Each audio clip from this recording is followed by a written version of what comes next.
आपके सामने की जो दीवार है, आपके पीछे की जो दीवार है, उसके कारण हमने इसका नाम प्रेरणा वृक्ष रखा।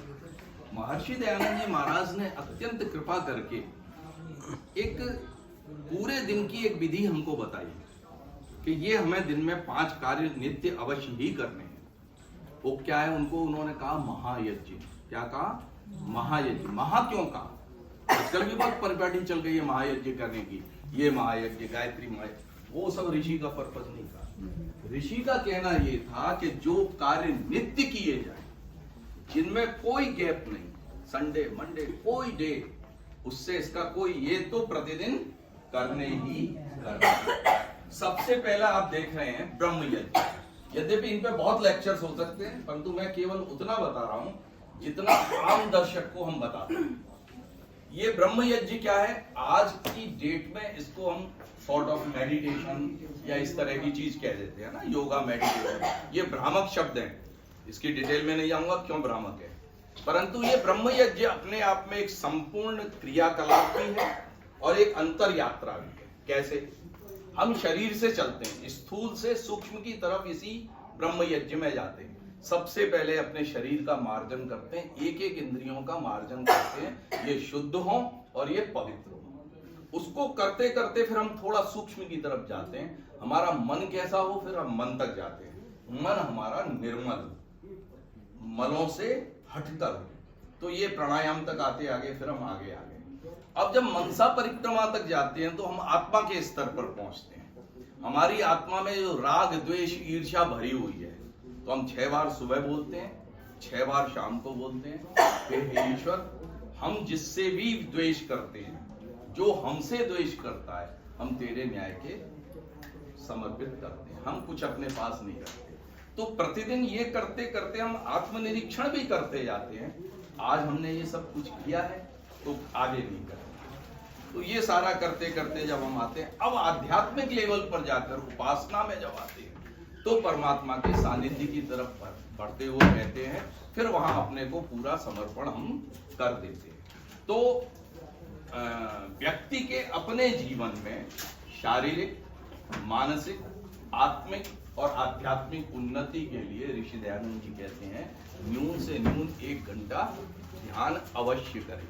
परंतु 1 घंटा न करे कोई तो कम करे भाई, उसमें ही चलिए ठीक है, जितना कर सके करना चाहिए। ये बैठ करके बहुत आवश्यक है, इसलिए इसको महायज्ञ की पहली सीढ़ी है। फिर आप दे रहे हैं देव यज्ञ। देव यज्ञ क्या है? अग्निहोत्र भी हम कह देते हैं, हालांकि देव यज्ञ के बड़े विशाल मीनिंग है। कोई व्यक्ति जो संसार में कहीं रहता हो, रूस में रहता हो, चीन में रहता हो, भारत में रहता हो, ऐसा एक भी व्यक्ति नहीं है जो मल मूत्र पसीने इत्यादि के द्वारा अपने शरीर से प्रतिदिन दुर्गंध न निकालता। अगर कोई नहीं निकालता तो उसको तो छूट है, ऐसा हम कहते हैं, उसको छूट है, परंतु ऐसा संभव नहीं। इसलिए जितनी दुर्गंध हमने फैलाई है उतनी को तो विनष्ट करना, सुगंध से उसको प्रतिस्थापित करना हर एक का कर्तव्य है।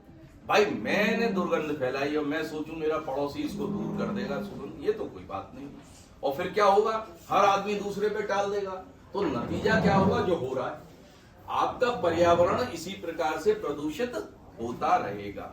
इसलिए हर एक की ड्यूटी है, ज्यादा करे बहुत अच्छी बात है। स्वामी जी ने इसीलिए 16 आहुतियों का अग्निहोत्र करिए, पर करिए जरूर। यद्यपि सुबह शाम करना चाहिए ऋषि कहते हैं, परंतु चलिए दो समय नहीं करते, आप एक समय तो करिए। तो ये देव यज्ञ और सब छोड़ दीजिए आप, उसके क्या क्या लाभ है, क्या उसके अर्थ हैं, वो सब छोड़ दीजिए।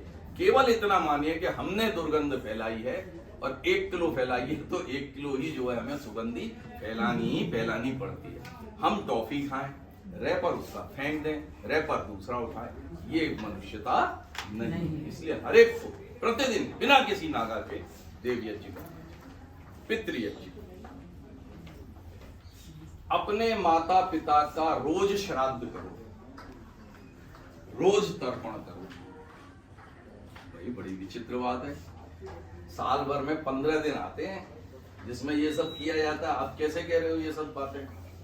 तो यहां हम बताते हैं उनको कि श्राद्ध का अर्थ है श्रद्धा पूर्वक जो कार्य किया जाए वो श्राद्ध कहलाता है। और तर्पण किसे कहते हैं? जिस कार्य को करने से जिसके प्रति वो कार्य किया जा रहा है उस व्यक्ति की आत्मा तृप्त हो जाए, उसको कहते हैं तर्पण।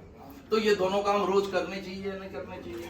माता पिता आचार्य जो भी हैं, मैं एक वाक्य सुना रहा था बहन जी को अंदर, स्वामी दयानंद ने सत्यार्थ प्रकाश के द्वितीय समुल्लास में लिखा है, अपने माता पिता और आचार्य की तन मन धनादि उत्तम उत्तम पदार्थों से प्रीति पूर्वक सेवा करें। अब वही चीज यहाँ आती है, श्राद्ध का मतलब क्या है? श्रद्धा पूर्वक करें। यानी हम जो कार्य कर रहे हैं, कई बार क्या है, संपन्न लोग नौकर चाकर लगा दिए, सब लगा दिए, सब बढ़िया चल रहा है, वो अच्छी बात है, वो कोई बुरी बात नहीं है, परंतु हम कभी हमारे पास समय नहीं बैठने का।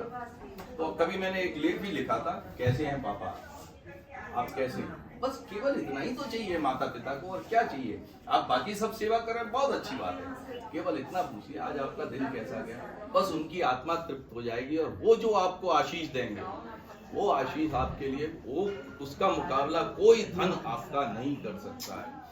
हम एक बात कहते हैं, वैदिक सभ्यता में, वैदिक दर्शन में, वैदिक संस्कृति में, जिस घर में माता पिता की आंखों में आंसू आते हैं वो घर घर नहीं शमशान है। इसलिए पितृयज्ञ भी रोजाना करना चाहिए।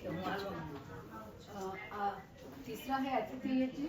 श्री राम और शब्द का सबसे उत्कृष्ट उदाहरण है, उसकी तुलना में हमें कहीं भी कोई भी उदाहरण देखने को नहीं मिलता है। शबरी बड़े उत्सुक रहती कि श्री राम कब आएंगे और मेरा अतिथि स्वीकार करेंगे, क्योंकि उस समय संचार के साधन ऐसे नहीं थे जैसे आज हमें एग्जैक्ट पता चल जाता है कि कौन कब आने वाला है। लेकिन श्री राम जैसे महापुरुष आ रहे तो स्वाभाविक सी बात है, जैसे जंगल में आग फैलती वैसे चारों ओर खबर फैल चुकी थी।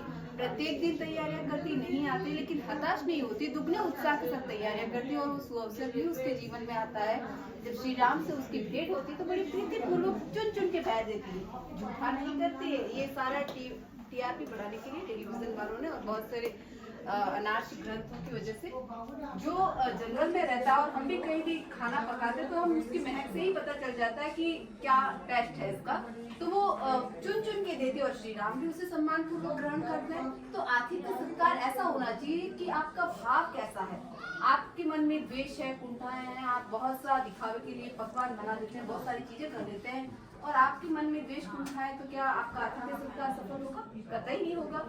और हर व्यक्ति के पास ज्ञान होता है तो हमें उससे ज्ञानार्जन करना चाहिए।